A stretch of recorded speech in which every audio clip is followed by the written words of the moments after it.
Patay sa pamamaril ng isang lalaki sa Quezon City. Habang tumatakbo po siya, pinuputukan po siya. Araw-araw na lang nag-iisip ng kung ano-ano. Anong bagay ang makakapagpatigil ng mundo? Kalakarang laging tinatago sa bulsa mo.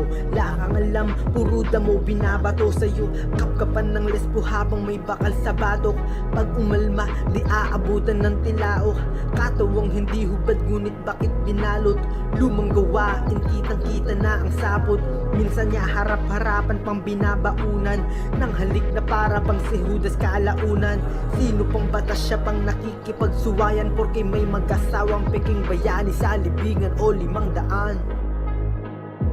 500. Hindi na. Malaki ilaw! Tabi! Malaki dyan! Malaki dyan! Let us make a solemn oath among ourselves to stand committed to serve the Filipino people. Putang ina! Putang ina! Putang ina!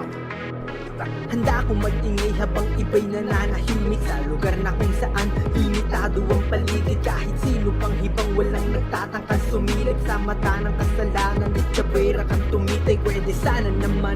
Kaso di ka edukado, pwede sana naman. Pero utak mo'y limitado, pwede sana naman. Bulsa mo'y barya lang laman, hindi uubra ang pobre sa mayroong sinumpaan. Delikado pag tahimik ang abutang palihim nang walang nakatingin. Sadyang nakakabulahaw mga tao sa bigla na makatikim sa kama nabitin. At bigla ang pumapanaw, kasalanan mo pa rin kung wala kang gagawin. Parang kutsi sa bangin, mawawalan ka na ng araw din. Nasa salamin, estado mo'y ganun pa rin. Masyado kang kasi umasa dun sa bulalakaw. Iwasan mo ang ere nang makita mo ang plano mo. Matigas pa nga kung siya bumubuhay sa'yo. Simulat sa pool, di makatulog sa problema nyo. Patong-patong kakapatong, parang patong pumapatong. Di walang panggatong para makaliyab ng apoy. Para sa mga sigurang di makita ang amoy. Paano ko tutuloy kung ito'y baliwala rin? Kung tatawanan na nandi nakikinig sa akin ha.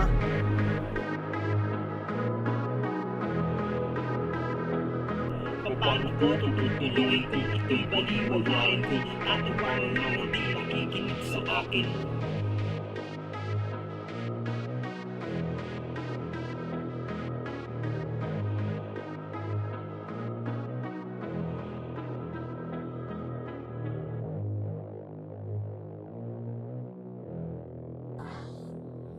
Hindi rin naman natin siya mahawakan sa liig, kahit kailan.